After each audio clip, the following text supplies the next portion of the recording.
Welcome to an episode of Mrs. Z and Fifth with your host, the Fifth General, and Zacchaeus. What's going on, Zacchaeus? Hey, yo, it's good to be here. What's good, y'all? Hey, people, what's good? So we had some things happen. We didn't do anything last week. A brother was injured. I had to heal on that one. But we had some things happen over the past Glad week. you're feeling better. Oh, thank you. Yeah, man. We've had people. We've had a lot of stuff happen over the span of 2 weeks. All right. Since our last Oh, show, yes. we've had a lot going on. So this episode might go over time, but we're gonna get into some real stuff. Unfortunately, we've had a rapper get murdered, and then two rappers who passed away. Yeah. Zacchaeus, when we first heard, I want to say this. I want to give a rest in peace to Tame One, and also a rest in peace to Hurricane G. I'm gonna get into Takeoff, but Zacchaeus, any words you got to say on Tame One or Hurricane G before we get into Takeoff? Yeah, man. Tame One, and those who don't know, a lot of young people don't know. Tame One was a artist from the early 90s that came out of New Jersey. The first time I seen Tame One, the art was but he was a duo. He's not just a solo artist. He was a duo, part of the Artifacts. If you look him up on YouTube, he's part of he was a duo with another artist. Tame One is out of New Jersey. It came out like the early 90s. And what's so unique about Tame One? Tame One was more of like, they were graffiti. The Artifacts were more like graffiti artists that became hip hop art. That's also a hip hop artist, and their lyrics were just deep. If you go on YouTube and check out the song, one of the songs called the part of the track, I think it's called part of the track, came out like 91. I was in high school, man. Came out like it came out before the Woo. Tame One, part of the Artifacts group, but they were deep lyrics. That's the boom. I call that's the boom bap era. That's when lyricism was like deep lyricism, boom bap era, golden era hip hop. That's the era that Tame One came out of, you know. Also, I want to give I'm going to give a condolences to his family, and also R.I.P. to Tame One. Also want to go to Hurricane G. Hurricane G. The first time I noticed Hurricane G was out of the video with Redman. I can't wait to get it on, that melody all night. Yeah. And then she spoke in that video. She didn't rhyme in that video. She spoke in that video. That's the first time I ever noticed Hurricane G. I remember that because for years because she was to me, she was not so much on the scene a lot. So you're referring to. So I kind of forgot. Yeah, you're referring to Redman's Tonight's the Night. Because I can't wait to another record. Tonight's the night. Although yeah, it's the same. Yeah. It's the same Mary Jane Girls sample. Yes, I can see why you get two. Yeah. But that was Tonight's the Night. That was the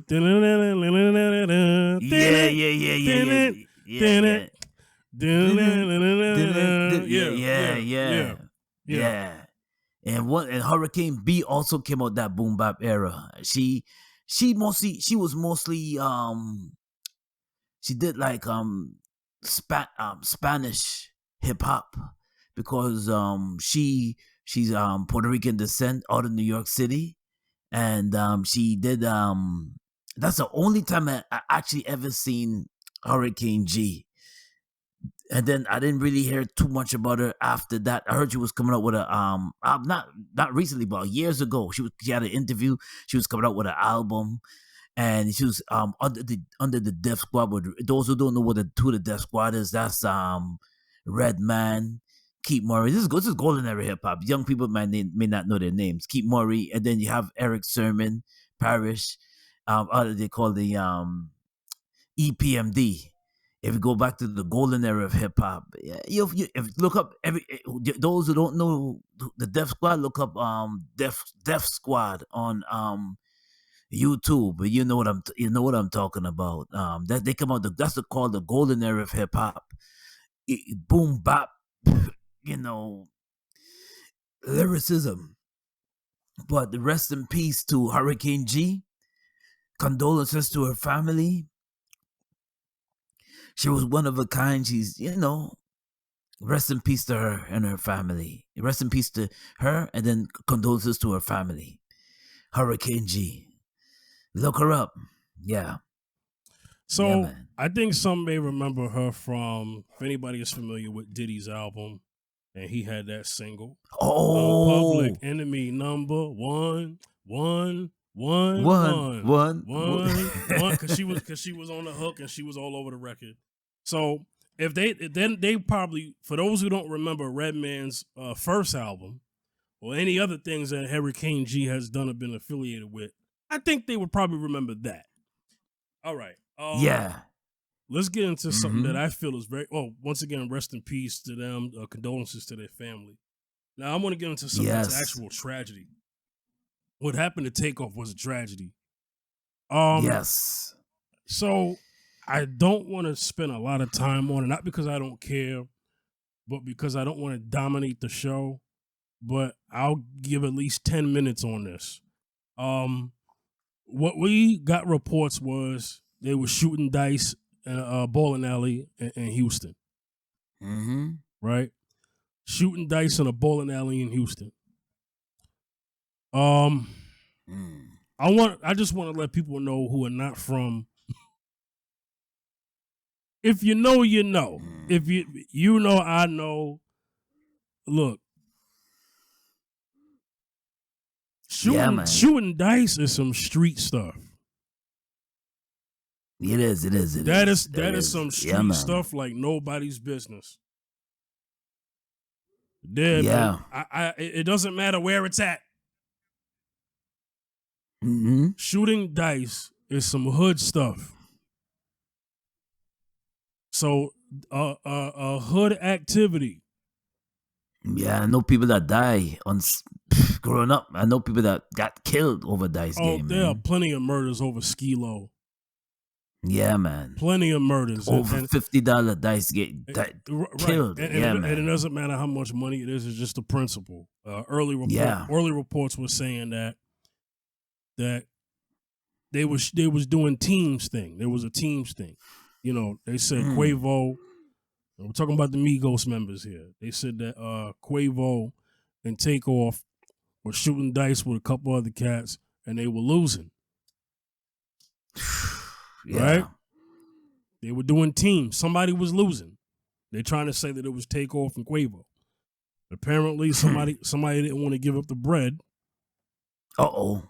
Oh, there was a threat, and the threat was taken very seriously. Now, we're talking about in a bowling alley, private party in a bowling alley. You know how you could rent out a private space? You could do that in bowling alleys. Yeah, man. Okay? There's plenty of bowling alleys. Mm-hmm. And it had nothing to do with bowling. Just to let you know. So somebody get killed over somebody doing a gutter ball or a strike.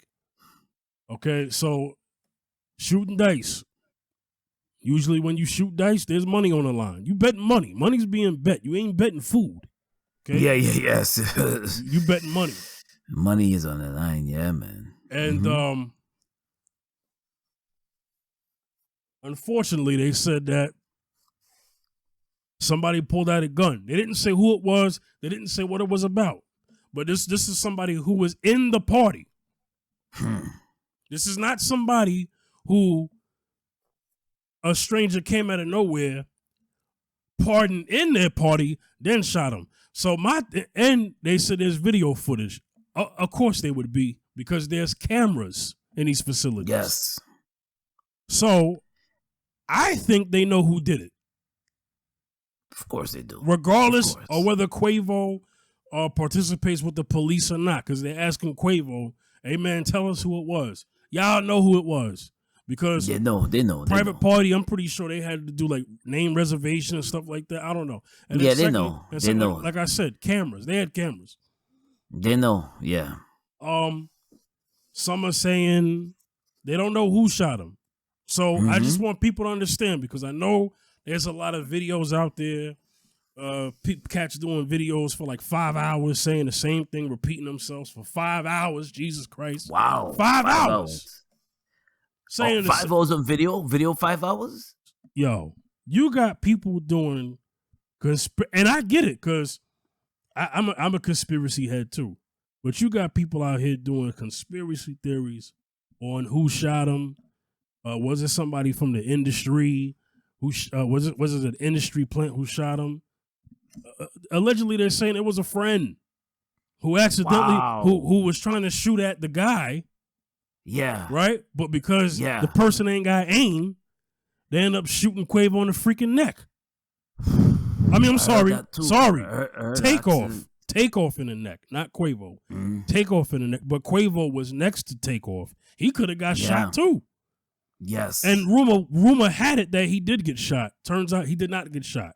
Somebody else got shot as well. It said 2 people got shot as well. Wow. Okay. So, look. Takeoff got killed over some street stuff, man. That's some street stuff, man. Yeah. That's all I gotta say. And sadly, when you do street stuff, you know, the streets have no rules, man. Zacchaeus, take it. Yeah, well, listen, that whole thing could have been it went wrong. Whatever happened went wrong, but it also could have been like a setup too. But it also could have been, but people know when it comes to these things, there's always a hidden story behind what really happened. And the people that's there, they're the only ones that know what happened. You can't say that a whole crowd didn't see what happened, you know? You can't say that a whole crowd that was there didn't see. They know exactly what happened. But it's a mystery. Nobody want to spill the beans. But later on, this always happens this way. Later on, maybe a year from now, 2 years from now, somebody come out and spill the beans. Or the truth, or what really went down. Because, or nobody speaks. Like what happened to so many artists that got murdered. Nobody speaks, and it becomes a mystery. It becomes a mystery, and I can have there's a list of artists that got murdered, and now it's just still this day, 20 years, 10 years, going on 20 plus years, still a mystery till this day. So it can just fall like that, you know. Same thing with P&B Rock. Same thing. It's just people forget. People move on. They don't forget, but they move on. It's a mystery. It stays a mystery, and that's as far as it goes with these kind of situations, especially when it comes to industry artists, not independent artists, but industry artists. It's always like a mystery. Very rare you find, we found the murderer. You know, Nipsey, they was able to capture somebody, but other than that, when it comes to this, who did what, there's a crowd there with cameras, and people are on the hush hush. Nobody want to spill the beans. Nobody want to come out. Everybody want to cover up each other. Nobody want to spill out. Everybody talking about snitch, and they don't want to come out and say anything. And there's a lot of people there, and I'm sure there's a party. Quite a few people that was there, but nobody really want to come out. That's what it is. It's maybe sometime, but we don't know. We see. Sometimes things are set up a certain way, and just brush underneath the carpet and to be hidden and not revealed. Yeah. So one size doesn't fit all, and that was the point I was making. Is Yeah. that one size doesn't fit all? Mm-hmm. I don't compare Takeoff's killing to Mo 3 to Young Dolph. I don't compare that Mm-hmm. to MC Trouble. Well, Trouble, because MC. MC Trouble was somebody else. But the rapper Trouble in Atlanta. Oh, Trouble. Oh, Trouble. Yeah. Oh, MC Trouble. Rest in peace to her too. Yeah. Right, Yeah. right. I don't want to Yeah. confuse the Yeah. two because there's Yeah. Yeah. Trouble Yeah. and then there's MC Trouble, two different rappers. Yeah. Yeah. But Yeah. Yeah. I don't, you know, what happened to Biggie and Pac is not what happened to Takeoff, at least not in the proper context. So I don't Yeah. think one size fits all. Okay, and I think the Mm-hmm. reason why stuff is concealed is because, you know, at the moment, the person who did it, they don't want him to do time. Mm-hmm. That's possible, or they don't want it Yeah. to, or they don't want it to lead to another murder Mm-hmm. of another person that people care about. Yeah. We honestly don't know, but I think they know who it is because, like I said, it's Of course. surveillance. Of course. Of But course. but I just think people will lump rappers in together. But I will say this about rappers since Biggie and Pac got killed, and other rappers and stuff like that.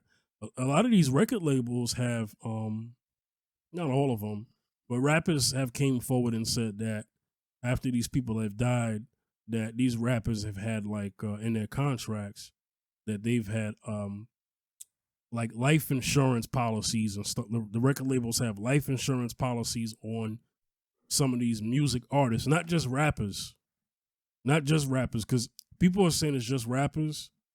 It's non-rappers too. It's just musicians, period. Mm-hmm. Mm-hmm. That we're finding out in this modern age. We didn't know about Mm-hmm. this. I don't even think we even cared. But in this Right. modern age, it's being revealed Mm-hmm. that record labels have insurance policies on their artists in case of death. They get money back to pay off the debt that they've accumulated to put that artist out. Yes. Yes. That and I wow, that's food for thought. Didn't know that, but I believe that.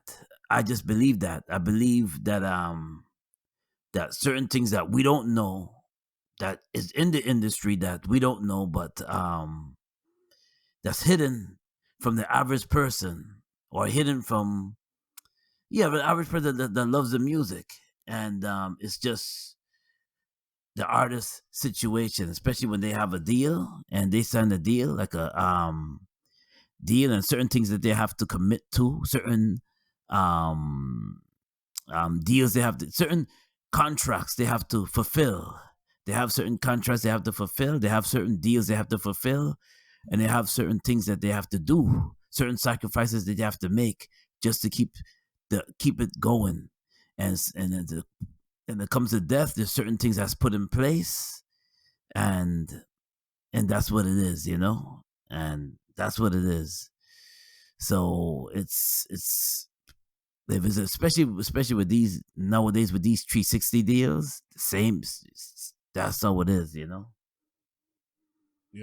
I believe that's how it used to be, but even back then it was like that too. But even back then it was certain ways, certain things happened, and certain it was like that. But these 360 deals is a controlled thing, and unfortunate when the artist passed away, then you find all these things out. You find out, sad. Yeah. Yeah, man. Mm-hmm. Um. But yeah, man. So rest in peace. I want to give a This is so unfortunate, man, because he didn't deserve that. I get it; it was some street stuff. He didn't deserve that. Yeah. Like I said, it's one shoe doesn't fit all. I don't think I mean, I never heard a rumor about him pulling out a gun first. I never Right. heard. I never heard that. I Right. mean, I mean, if that did happen, then, but I don't want to put that thought in people's head. But I'm gonna wait until we get all facts because it's Mm-hmm. still early. Yeah. But I could at least say I could at least say my condolences to his family, Yeah. to and his family, which is his direct Mm-hmm. bloodline, which Mm-hmm. is Quavo and Offset. Right. You Right. know what I'm Right. saying? Right. Because they're Right. all Right. family. You Yes. know, Mm-hmm. um, Mm-hmm. you know, It's but yeah, condolences to his family. yeah. And it seems like it continues, but you gotta continue. It's what can I say about it, man? I mean, these days it seems like almost every month or few days an MC is gone. Yeah, I know some people die of natural causes, or not. I won't say natural cause, but some people die because of certain ailments that they have. Mhm. Like Coolio, we lost Coolio, Yeah, we did. lost Coolio, and now in a matter of weeks, Take Off murdered them, and then in two weeks, and no, a week time, just in few days time, Hurricane B G. and Tame One. I've never seen in my life. I won't say no. I'm gonna say this too. In all the genres, in music, hip hop has the most fatality in music. So you want to give context to that? In music in the whole, because I'm gonna give context to it. Yes, because people die in other genres. People die, pass away in other genres, but the the amount of artists in hip hop that pass is it's countless. It's a lot over the past few. Let me see. We had. I can make this a long show, but yeah, we go back. We go back to the days of And I don't see. I already said it already. And about Scott LaRock being the first murder. I said that already back in 89, 87. Oh, 87. But it goes back to the point of consistent. It's just been continuous. If you don't hear it, it just continues because it's if you look at hip hop, the whole spectrum of the hip hop music is a music that speaks, is a voice of the people and word of the people. It speaks for the people. It speaks no matter which way you go. It speaks for the people. And I've never seen so much um, death in the genre, meaning that in dancehall and reggae music, you do have death. You do have, not saying that in any other genre you don't have death, but it's just, but in back to back, sometimes in numbers, sometimes 3 and sometimes 4. It's just wow. I remember hearing about I was taken back when Five Dwarf from Tribe Called Quest passed away. That was really hurt. That was really painful. When I heard that, and a lot of the MCs that passed away. Big L, how he got murdered back in '98, shocking, and then to go on in the early 2000s to Jam Master Jay. It just, that's why I say it's if you're deep into hip hop. And if you know hip hop music, that's why I can vouch for it. If you know hip hop music, it's a numerous amount of artists that's gone, that's passed on. Because I know the music, because I know a lot of the artists, I can say that it's a lot. It's a lot. I mean, I'm into other genres too, like the Caribbean music with the reggae and the dancehall. It's not in that. So it's they die. Quite a few of them, but it's not in that to extent to hip hop. There's other genres out there, R&B, but it's not. And do have R&B people. I remember Dino from H-Town Boys died a car accident, and they had other artists that passed on too in R&B music and soul music, but it's not to the extent of hip hop. It's not to the extent, and so condolences to everyone, family, all the families, and RIP to all the artists, hip hop artists that passed on. Oh man, it's everybody have their own unique voice in hip hop, so it's just I'm just noticed that it's just an observation, and sad too. Sad, and it's very sad, So yeah, man. Okay, so I'll give context that I was looking for. So Yeah. depending on the artist, Yeah. this is why I wanted context. Depending on the artist and their affiliations, and what I mean by affiliations and activities, I mean the stuff that they rap about in their records. If it's violence and they actually live the life of what they're speaking about in their records, their life is at risk because they do what it is that they talk about, right? If you're somebody who's affiliated with a drug crew, a gang, or something like that, we got to put that in context, because we have singers who are in gangs too. Now, people may not think that because they're singers. Why would a singer be in a gang? I mean, it's stuff that happens, right? Yeah. You see it more in this genre is because record labels, I feel like, intently sign guys who are part of that activity, because once upon a time, that's not what qualified you to be a sign. Back in the days, what qualified you to be signed was your skill. Yeah. First, these days, I feel like it has nothing to do with skill at all. It's like, well, this cat kind of talks and promotes this kind of stuff, and this is the kind of stuff that people are kind of rocking with. So we want to get the same person. So then you get a cat who, who's into that life. You know what I mean? So his life is at risk. A rapper who constantly calls out rappers starts beefs and stuff like that. Beef records make a lot of money. Record labels know that. And when you I don't know about anybody else, but beef in the streets is real.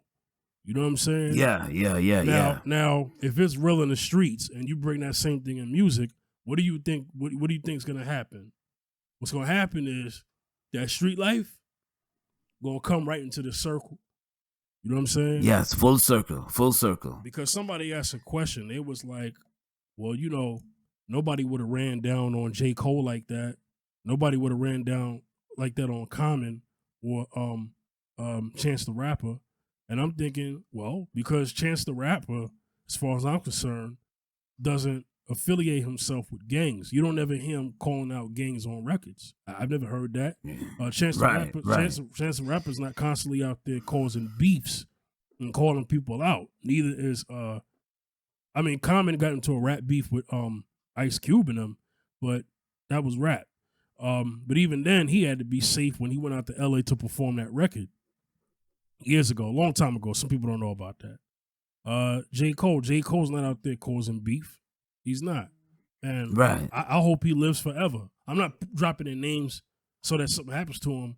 I'm providing context because I don't. There's this narrative. See, I'm spending more time on this. We'll get to Kyrie Irving and Kanye later on, audience.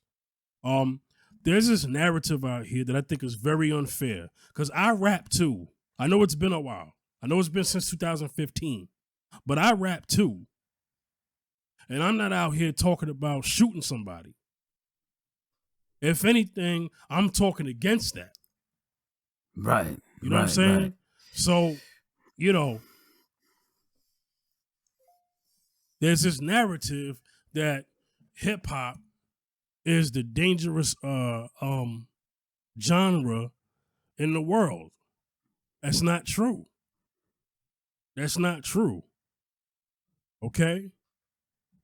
I get it. But I just don't like this narrative because there's this is what I realize about hip hop, right? This is what I realize about all music. Music is a tool to share a message. Your message matters. Your life matters too, and what you do that coincides with that message. Because if you are positive in your music but negative in your life, then the negative stuff can still happen to you, because maybe on the mic you something else, but in the streets you a stone cold killer. So then you could probably fool people and say, "Dang, how a conscious rapper get bodied?" So your music, or you could be a hardcore artist on music, but in the streets you a kind guy, and then somebody wants to test you because of what you said in your bars. Mm-hmm. So I don't want young kids who say they want to change the world with rap now don't want to be a rapper because they hearing people say, "Yo, if you be a rapper, you gonna get shot." That's not true. Zacchaeus, me and you have done a lot of shows, and Yeah. we've never had to worry about the threat of violence. No. Now was we aware? Absolutely. Mm-hmm. Okay. Go ahead. I don't want to take. Go ahead. I'll let you get it, and then we'll go to the next one. Now we got to think about, when you think about the industry of music and the industry of the genre that's being targeted as with connection to violence and connections to, and the industry, when you talk about the industry is what been controlling hip hop, and that's the industry of hip hop, and it's been picked on because of maybe private entities been flooding it with who controls who and who controls what, and what makes music pop. Now, I believe back in when gangster rap started, that's what, after the fun hip hop, even gangster rap came into golden gangster rap came into golden era hip hop. You talk about I'm talking about, well, I'm going way back to maybe 90s, 87, NWA time, when gangster rap was Ice-T. Gangster rap was becoming very popular because when hip hop was being sorted out and being spread like a spreadsheet business, and you have more and more people, and the government had how would I say the government, or I would say private entities had their hand in it to flood, prisons, people in prisons, and not even people in prison, but to flood the airwaves of what people want to hear in the streets, and bringing that, and kicking out the positive images in the music and the edutainment, what KRS-One talk about when he said edutainment. I'm not just bringing entertainment, I'm bringing edutainment, meaning he's bringing education into the music, and the history into the music, and storytelling into the music, and gangster rap flooded the airwaves, and that's what made the record labels more into, like, well, this is what we want to flood the airwaves. We want to fund prison life. We want to fund the. This is what hip hop looks like. The negativity. This is what hip hop is supposed to look like. And they said this is what hip hop is supposed to look like. And they kicked out all that. Positive. You don't hear. Listen, let's face it. You don't hear nothing so much positive. There's only a selective few of hip hop artists that bring out storytelling, but you don't hear that positive message in the music anymore. And the industry is controlled by different entity. The entity of, I'm gonna just say it because me and Fifty are very spiritual. The devil, because we know that when it comes to filling up people with positive messages, that's not popular. It hasn't been popular in hip hop in a long time, in a mighty, mighty long time. So, like the song called The Message back in 85, 84, Shake a Hill Gang and so forth and so forth. But that's been kicked out. Curtis Blow. Yeah, them days. Curtis Blow. Yeah. Kumo D with the storytelling. Slick Rick with the storytelling. Dougie Fresh. Dougie Fresh. Yeah, that has been prioritized since then. Yeah. So we lost the control because of the resources we don't have and the disunity that we do have. So once we lost that was it. So hip hop was fair game to the different demonic entities that entered it and corrupted it to our youths, and now our youths is thinking it's cool to pop guns off and talking about gunslinging and talking about, because it's all up in the music. Listen to, and people don't want to say it, but they talk about our musical artists, but it's all in the music. Listen to hip hop today. Sometimes I sit down and I listen to some trap music and I'm like, oh, that's what they're talking about. They do talk about gun popping and gun slinging and a little bit of sex, but a lot of gun clapping. A lot of that is in the music for the past several years. It hasn't been. It's not a new thing that started. So we have to look at all of that, and I look at all of that, and I said, yeah, this is what it is. The format has changed. It's trap music, it's drill music. Some of the hip hop evolve, but the lyric content is like this. See, back then you could put on a record, Brand Nubian's record, and let your kids listen to it. You could have put on a Tribe Called Quest record, and the kids could listen to it. Yeah, you're gonna sit down and have your 5-year-old, 7-year-old, 10-year-old listen to that record and enjoy it. Now, or even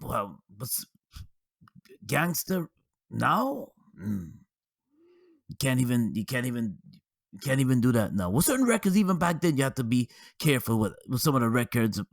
Even back with the gangster rap, you have to be careful what your kids listen to, because even back then in the 80s and late 80s, early 90s time, you have to be careful. You have to watch what your kids listen to. But now it's that when some kids shout out demon time, they really mean demon time. Yeah.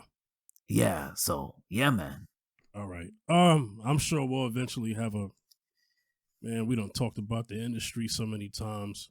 I'm pretty sure. I'm pretty sure we'll have a topic down the line. I've already had a topic. Yeah, we do. Yeah. So we'll get into something that's more current. Yeah. Let's get into it. Kyrie Irving. Yes. This brother has been making the news. Mm-hmm. I want to give a perspective that nobody is getting. People have listened to so much commentary and podcasts. I get it. I want people to, when they listen to us, I want people to hear what they didn't hear. So, how do you raise $5 million in 3 months? Sorry, ad. See, this is what happens with YouTube. You know what I'm saying? You want to play something, and then you have an ad for days. You know what I'm saying? Sorry. Okay. Sorry for the feedback, bro. Here we go. You know what? Let me see if there are any documentaries on Yahweh. So this is Kyrie Irving. Typed in Yahweh. We're gonna start it from the top. That came up. Went out and shared it on my platform. That was my night. In terms of the backlash or what people call it, we're in 2022. History is not supposed to be hidden from anybody. And I'm not a divisive person when it comes to religion.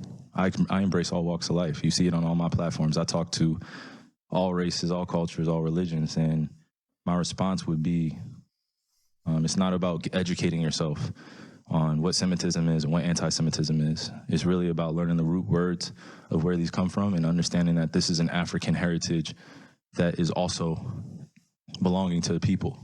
Africa is in it, whether we want to dismiss it or not. So the claims of anti-Semitism and who are the original chosen people of God, and we go into these religious conversations and it's a big no-no. I don't live my way like that. I don't live my life that way. Excuse me. I grew up in a melting pot, and I say a melting pot of all races: white, black, red, yellow, Jewish, Christian, Muslim, and you can see the way I live my life now. I'm not here to be divisive, so they could push their agenda. I don't want to say they, because I'm not identifying any one group or race of people, but I'm in a unique position to have a level of influence on my community. And what I post does not mean that I support everything that's being said or everything that's being done, or I'm campaigning for anything. All I do is post things for my people in my community and those that it's actually going to impact. Anybody else that has criticism, it obviously wasn't meant for them. Now, we're going to have to chop this up a bit, skim through some stuff because, you know, YouTube is very sensitive. I don't want them to think I'm parrying, not parrying, but when you don't stop it a couple of times and talk on it, then it's not viewed as a commentary. It's viewed as you taking a clip from something and just playing it on your stream. All right, so those who probably already know, Kyrie Irving posted a documentary that's on Amazon called from Hebrews to Negroes, and it talks about lineage and bloodline. Those black people who were put on slave ships and brought here, that typically those were the black people of the Bible days. And what he's trying to say is, they that in history they have removed the history that black people may belong to, and if they would have knew this from the beginning, you know how powerful of a culture it would have been if we were never removed from one of the things that they removed us from. Excuse me. So he was referring to the documentary. I haven't seen the documentary, but guess what? I don't have to see the documentary to know exactly what the synopsis of the documentary is. The synopsis of the documentary is, according to scripture, that the original Hebrews were black people. That is not a lie. Some people may think that, but that is not a lie. And when I mean Hebrews, I mean the original 12 tribes of Israel. Okay? Israel being Jacob. Let's get specific. For those who know anything about Jacob in the Bible, God sent an angel down to wrestle with him. And he said, from this point on, your name going to be Israel. You know what I'm saying? You know, and he had sons, many. Those sons are the tribes that we know of today. Okay. And he's talking about the covenant that God has with them. And he's saying, if this is our lineage and this is our bloodline and this is who I'm related to, then they are our family. Okay? That's all Kyrie is saying, the reason why he wanted to watch the documentary. Now, they're saying in the documentary that there was anti-Jewish people of today talking points about the Holocaust and stuff like that. Because he posted the cover art on his IG, they're like, oh, so you must agree with all of that. Then when they finally asked him, he said, no, I didn't say all of that. All I did was put it up and felt that this would be interesting for people to see. So I didn't say that. So they put a lot of words in Kyrie's mouth. This is why Kyrie's being canceled. And he's been suspended. And they got all these things that they want him to do. And we'll get into it before he comes back to the league. Zacchaeus, what's your take so far from what you know of the story? Kyrie Irving is just putting out some content to educate a lot of a lot of us, especially black folks, a lot of us don't have especially in a person of his caliber, putting out content to educate, not a lot of us, to educate our people on certain things in history. So what I get the gist of the story is that I was trying to get into the depth of, they were saying that he was anti-Semitic. They was trying to pinpoint things and and this is the reason why they suspended him, because he's taking it very, they feel that he's taking it very lightly. That's what I got from the whole gist of it. He's taking it very, and he didn't come with he did apologize eventually, but he didn't come with the whole like, well, I was not trying to be anti-Semitic. I'm just putting out content there for our people to educate to our people. Now, my thing is this, man. I'm gonna say this. Every time someone that looks like us put out something we don't mean it to be anti-Semitic. It's just that we're putting out history and content so others can learn the powers that be, or the power structure that be says is anti-Semitic right away, without even dissecting the whole thing to understand where he's really coming from. And that to me is more like okay, now we know. Now I get, from this point on, even with the Kanye West thing situation, but he said something crazy. But from this point on, now I know that we always got to be mindful of what we say, as far as the power structure that be. Now, the power structure that be is the Jewish community, but we got to be very careful and mindful of that, because now you know who signs the checks. Now you know who controls industry, whether it's music. We've been know that, whether it's music or sports. So and then what was crazy, Shaquille O'Neal, Charles Barkley had their piece on it, and Charles Barkley Charles Barkley said he should be suspended. He reiterated what they said. He said, he should be suspended. And Shaquille O'Neal jumped off and said, "This, we'll have to worry about this, what this idiot says." And all right, instead of encouraging him, and not encouraging, but instead of saying that, well, they kind of like went down on him really hard. That's why I'm a big advocate, and I know, Fifth, you're a big advocate of our people owning our own and building our own infrastructure and building our own entity, so we can have control. So we can have control of our own. Now, we know, me and you know why that sometimes, okay, you be scolded. You say anything that's anti-Semitic, you're scolded right away, without a question, without any. You are. Well, let's be clear. Scolded. Let's be clear.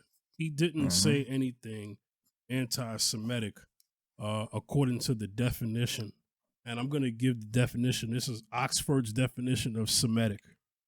Okay, good. I feel like I've done it on the show before, but we're going to do it again, and I'll do it every time. Semitic, according to the Oxford Dictionary, relating to or denoting a family of languages that includes Hebrew, Arabic, and Aramaic, and certain ancient languages such as Phoenician and Akkadian, constituting the main subgroup of the Afro-Asiatic family. Zacchaeus, who is the Afro-Asiatic family? We are. There you have it. So, Kyrie didn't say anything anti-Semitic, but they're saying that there was stuff in the documentary that was anti-Semitic. So he's being canceled for watching a documentary and putting it on his IG. I just want people to understand that's why he's getting all this fire thrown at him.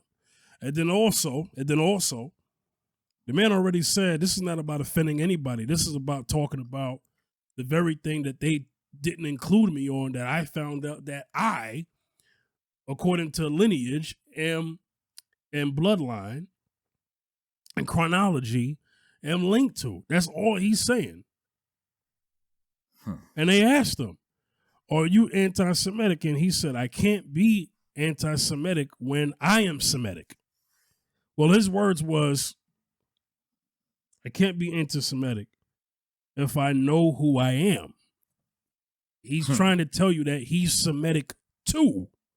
Right. Now, they're putting words in his mouth, and they're trying to say that he said the Jewish people that you see today who speak Yiddish are not the Jewish people are not the Hebrew people of the Bible. That's not what he said. Now, I know that's what they heard. Yes. But that's not what he said. That's not what he said. Right. So, let's get into that. Because he did say that. Let's go to that. You know what I'm saying? Because I know you two bads, man. Because I know that when it was time for him to speak on that, you know, that they didn't like that. They didn't like this tone. They felt like he wasn't sorry, like he wasn't apologetic enough. But you can't say that. You're not in the man's mind. You know what I'm saying? So let me go to it. I'm sorry, y'all. This is Please keep that same energy when you guys are addressing me. janky. This is janky. I had the same I that don't need to do suffered it with the wire. something that could have been avoided. No one said we had to practice racism. No one said we had to treat each other like garbage. No one said that I had to stand here today and understand that many people that come from generations 60 years ago, 40 years ago, enslaved some of my ancestors still spiritually, mentally, and emotionally, and it's still going on. And you guys are asking me respectfully to speak on something that was a documentary that I had nothing to do with. I didn't make it. So just please keep that same energy when you guys are addressing me. Kyrie, for the record, do you have any anti-Semitic beliefs? Again, I'm gonna repeat. I don't know how the label becomes justified because you guys ask me the same questions over and over again. But this is not gonna turn into a spin around cycle of questions upon questions. I told you guys how I felt. I respect all walks of life and embrace all walks of life. That's where I sit. I think what people want to hear, though, is just a yes or no on that question. Yes or no. I cannot be anti-Semitic if I know where I come from. I cannot be anti-Semitic if I know where I come from. If I know where I come from. Zacchaeus, speak on that. First of all, no, Fifth just read the definition of anti-Semitic. No, I read the definition of Semitic. Semitic, yeah. No, of Semitic, not anti-Semitic. Excuse me. Yeah. Semitic. Now, he's saying that he's Semitic too. Yep. He's not being anti-Semitic. He's saying I am Semitic too. And this is what people don't understand. If they take the time to understand what he's saying, or maybe they don't want to understand what he's saying. They're just assuming and jumping to conclusions on what he's saying. But they're not dissecting what the man's saying. He's saying that I know who I am. I'm not anti-Semitic. I know I am. I am Semitic. Now, sometimes, and the powers that be do not want to accept certain truths. So they kind of try to crucify you by assuming that you said something anti-Semitic. But they probably say, well, Zacchaeus, you gotta look at the documentary. And I bet you, if I do look at the documentary, I won't see anything anti-Semitic. You know, the power structure is very. They're very. I admire their unification, and I admire their unity. Their unification, and I admire their their cohesiveness of the same thing, cohesiveness too. So, but imagine if we get together like that, how powerful we would be. Now they're saying that that Kyrie is anti-Semitic. I don't see where he's saying that. And every time when an athlete or an artist come out, it's just like they just want you to just, hey, listen, that's not your league. Like some people tell them, stay in your lane. Stay in your lane, just play ball. Stay in your lane, just sing music. What's wrong with someone trying to educate young people or trying to educate someone that is unaware of certain things in history? I would ask them simply, what's wrong with that? Yeah, nothing wrong with that at all, actually. Yeah. Well, we all know that that's not. You know, so we if we had our own, see, sometimes, you know, we can learn from that community. We can learn to stand in unity. We can learn to be cohesive. We can learn to stand in unity so we can have our own. So we're not always under their mercy all the time. Imagine that. Imagine. Just think about it and imagine that. All right, let me be clear about something. Now Zacchaeus. Yeah. Mm-hmm. Zacchaeus, you know me, man. I don't separate. When it comes to white supremacy, I don't separate groups and these. I don't separate these people here from this part of Europe. These people here from that part of Europe. These people here from this side of the Caucasus Islands to the other. If you practice white supremacy and you identify, give you this one. If you identify as white, I hope you're hearing what I'm trying to tell you. Still keep it on subject. If you identify as white on a job application, whether you was born in England, Russia, Israel, if you practice white supremacy and identify as white, you're all white supremacists. So when I talk about the power structure, I'm talking about all of them who practice white supremacy. What I don't respect is when you're being confronted on how racist you are, and we call you a white supremacist practicing systemic racism, you fall back and you say, oh, nah, I'm Italian. Oh, so now you're Italian. So now you're English. Listen closely. So now you come from Spain. So now you come from Israel. Hear me.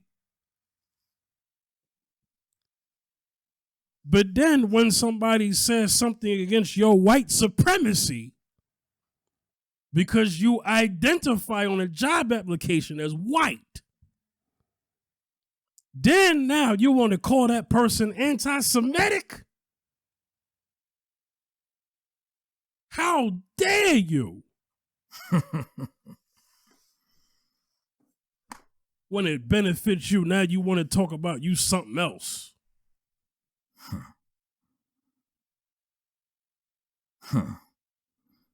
If you ask me, y'all, if you practice on white supremacy and you identify as white, you're a white supremacist.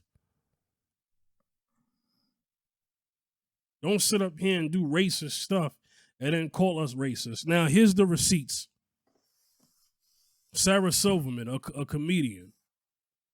She is of the Jewish community. She claims it. I didn't. She claimed it. She has skits where she put on blackface.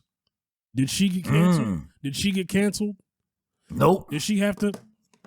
I ain't playing with y'all. Did she have to? This is what Kyrie has to do. And I get it. He's an employee. So this is what they do. He's an employee of the NBA. This is what they do. According to Shams Charnia, sources said the Nets have delivered Kyrie Irving 6 items he must complete to return to the team because he is being suspended for a minimum of 5 games. Minimum means they didn't give him a max.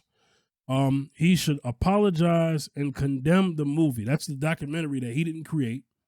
He must donate $500,000 to an anti-hate cause, sensitivity training, anti-Semitic training, meet with the ADL, that's the Anti-Defamation League, and Jewish leaders. And he must also meet with Joe Tsai, that's the owner of the Nets, to demonstrate understanding. I want everybody to know that some of these are to the discretion of the people that he would have to go to make up for them so that he can come back to the team.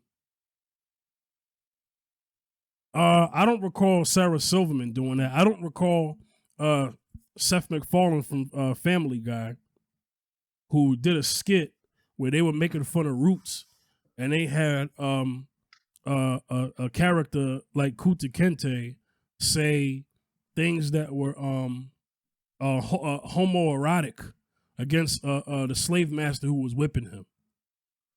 See. I don't see. This is what I'm talking about. I don't recall them.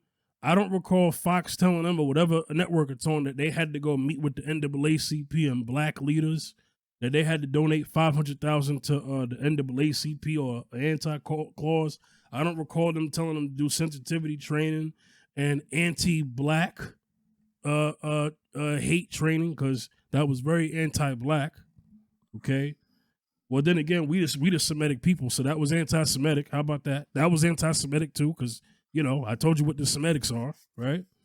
And that he should apologize for the seat. I don't recall anybody telling these people when they was doing that to do all of that. I don't recall that.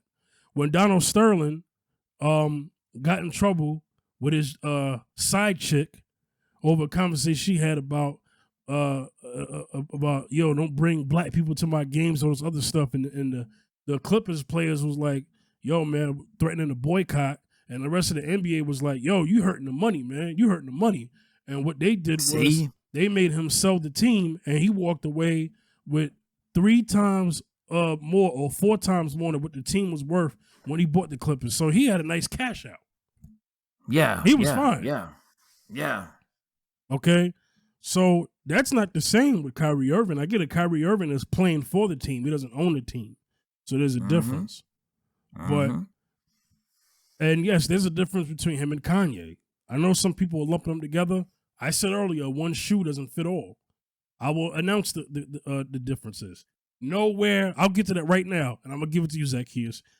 Nowhere in Kyrie's interviews, post-game interviews, did he say anything like slavery was a choice? They wasn't on George Floyd's knee like that. They hit him with the fentanyl. He was able to talk history without saying anti-black stuff.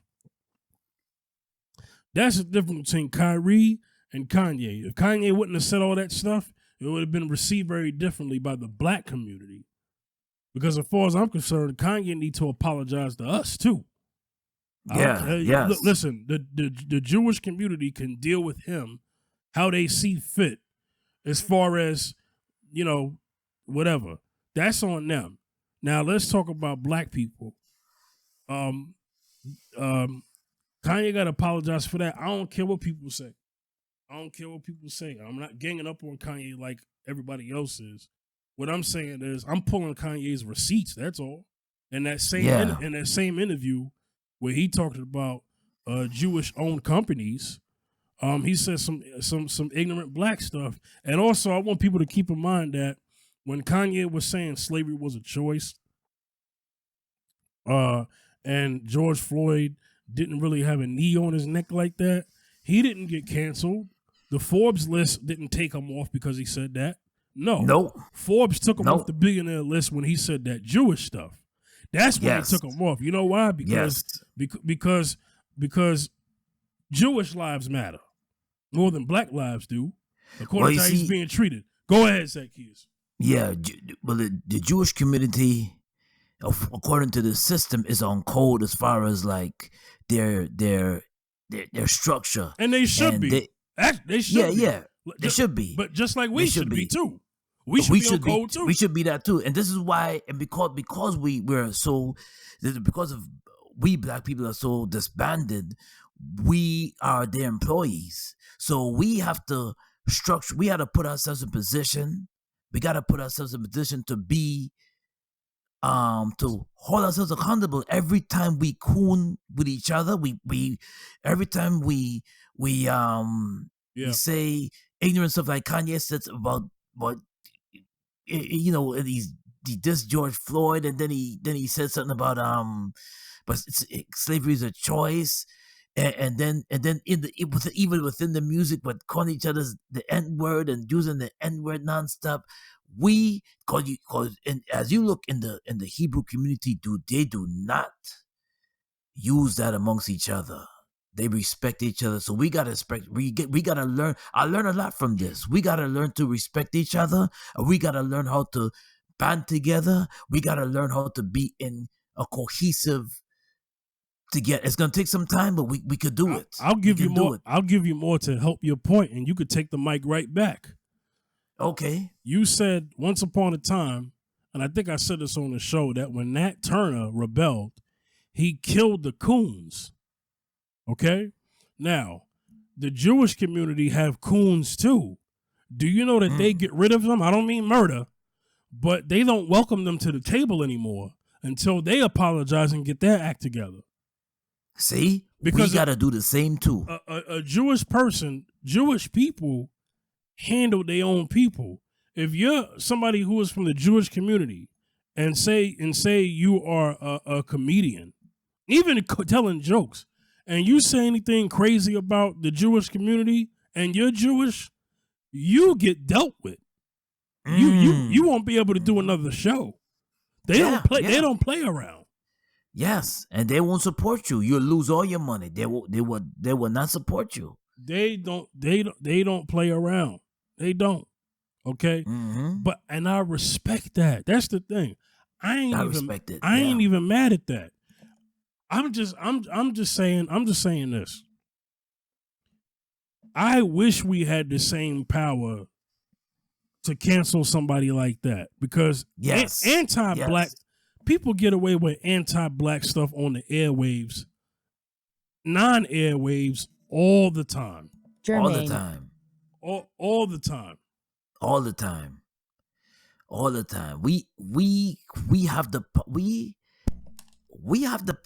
I believe we have the power. We have the numbers, and if we can band together in numbers, there's power in unity. And we can band together in numbers, and we can cancel some of our coons out that really make us look to a point where we make us look bad. We can. But when we have no unity, this is how the powers that the power structure that pay us. So if they pay you, you're gonna behave. It's like you're gonna try to do the best you can to not say anything against them or anything that's gonna offend them. We gotta move the same way too when it comes to dealing with our people too, because there's a lot of lot of damage we done to ourselves. So we admire that. Me and Fifth, we admire that. We admire the structure of we do. We do. But we gotta do for ourselves too. And I noticed, and that's what I observed, and that's what I noticed. Been noticed it, but that's what I observe. If we can not support an artist or athlete or anyone that makes us look a certain way and say and use our and content. We don't hold accountable. So we don't hold it accountable for our content that we put out as far as on media. And sometimes we look to, some of us look to sometimes paint a stereotypical negative image on us. We do that to ourselves. We do that to ourselves. So we can hold those who do that about us accountable. Then that's a start. And we gotta start somewhere, and we can start that way. Because if you can see, the power structure that beat don't play that. They will say, nah, we will not support you. We'll pull your card. You are not going up there and make a fool out of us. We'll pull your card. We gotta do the same too. Do the same too. Yeah. Now we're gonna have to end it off with this. Now, here's the thing. Now, you saw what happened to Kanye, right? Yes. So people are ripping apart Kanye's quotes, and this is why his Adidas deal and people are cutting ties with him. Yeah. Kyrie hasn't said anything. Kyrie did issue an apology per se on his IG page. He did. But I want people to understand that that wasn't good enough, right? I mean, to the NBA, it wasn't good enough to the NBA or to the Nets, right? So I want people to kind of separate them. I want you to put Kyrie in one tier and Kanye in a different tier, so that people understand that these two are not to be boxed in together. The only thing they have in common is that they're black. And the one thing that Kyrie did that was very different was all he did was put up a post of a documentary. That's it. That's all he did. And this man has been having to explain himself forever. Forever. You know what I'm saying? And, my advice to Kyrie is, man, don't even do all of that, man. Just quit the NBA, man. Collect your coins and move on, man, because I don't want to see this man get what we would call broken. You know what I'm saying? Modern day buck broken. Yeah, we'll make an example out of you, and we want all your people to see this, to know that you don't ever do us like that. Like I don't want to see him go through that, man. I don't want to see them do that to a grown man.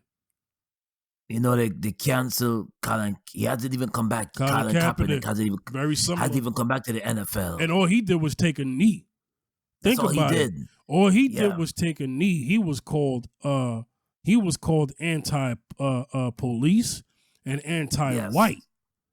Yes. Okay. Let's and he's mixed. So they disregard that. White people don't care about him being mixed. No, because he's not white enough for them. So there's another thing I want to say real quickly to biracial people, and then I'll get off of this. Those who are biracial, specifically black and white, that other side ain't trying to hear that, because to them, that black in you is enough for them to say you ain't one of us. Okay, so that's how they're treating Colin. They're treating Kyrie just from putting up a documentary, calling him anti-Semitic and racist against the Jewish community. They already don't like Kyrie because he resisted the vaccine. He already had issues with playing in the bubble because of all the stuff that was going on with police brutality. yo, we shouldn't even be playing if this stuff is going on in America. You know, they already don't even like Kyrie. So this is a buildup. Yeah. I want people to understand this is a buildup. They already don't like him. So this is like one more thing that they can hang their hat on and say, yo, man, I knew he was a problem. So it was almost like they were like, ooh, we got him. Like they couldn't wait to do it. Mm-hmm. And here's the thing. Me and you are actually, and I realized this when we did this show, me and you are risking something just doing commentary on this. Yeah. Like we really are. So I want people to understand who listen to this podcast and who watch it on YouTube that I'm not rich. I don't have quote unquote FU money. So if they can scare somebody rich, then they could scare somebody not rich. Mm-hmm. If they could cancel somebody with millions, they could cancel somebody with thousands. Yeah. I'm just saying. Mm-hmm. And I want people on this show to understand this, is that we're not on here because I'm going to land my plane here. I'm going to let you close off, Zacchaeus. Mm-hmm. I'm going to land my plane here. I made a statement earlier, and I know I'm going to catch, well, let me not speak it into existence, but I'll just say if the podcast gets big enough, they'll go back and play this tape. I'm not saying anything bad about any community. What I'm saying is, I think it should be called into question. People who are of a certain ethnic background or religious background, and they write in a census or job application, and they mark down white.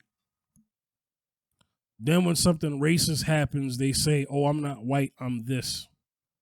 So don't put me in with them. And by the way, you're being racist against me because I say so. I'm saying that should be called into question too. Mm-hmm. And what I'm really trying to say is, stop marking down white. Stop identifying as white if you ain't white. And okay, write something else down if that's the case. Okay, don't now call something racist when you do it. And when I mean you, I mean whatever group you're a part of. I'm not naming a specific group. If you do it, and then now when it's time to hold you accountable for it, you don't want the same, God forbid, the same punishment happens to you, because you should be able to have another chance. You should be able to be forgiven. Well, so should Kyrie. And so should anybody else who offends somebody. They should be forgiven. I mean, God forgives, but people don't. I understand. Yes. Forgiveness comes from God. And if you ain't got God in you, you ain't forgiven nothing. I get it. Right. And there's a lot of people out here, listen to me, and there's a lot of people out here that don't got God in them, and they not going to forgive Kyrie. And the reason why they not going to forgive Kyrie after he apologize and make amends is because they don't got God in them. But they want to claim they got God in them on something else. See?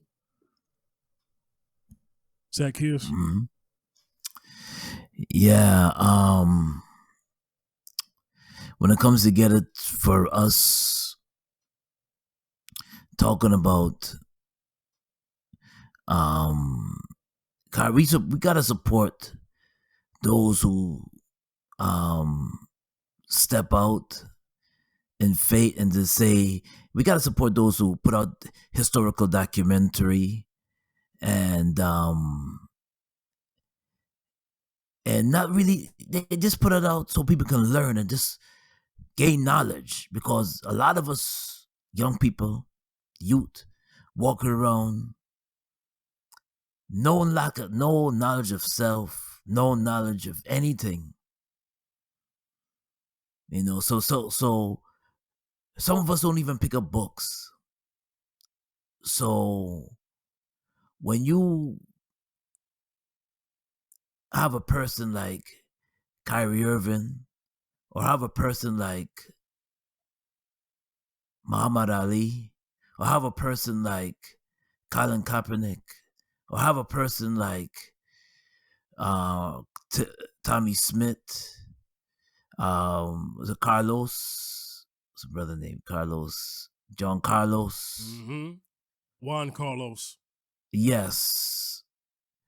You know, and they're in the position, athletic sports position, and they take a stand they just take a stand, they just put themselves out there and they speak up for things that doesn't seem right. And or they speak up because they want to put out content there for, like what Kyrie Irving said, for my people to learn.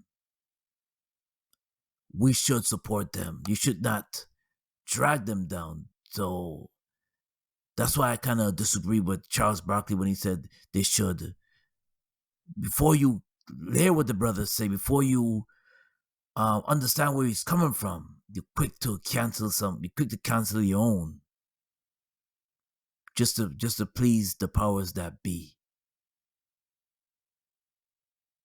Sad, very sad. Yeah. Yeah. All right. Zacchaeus, Yeah, where can man. they reach you, man?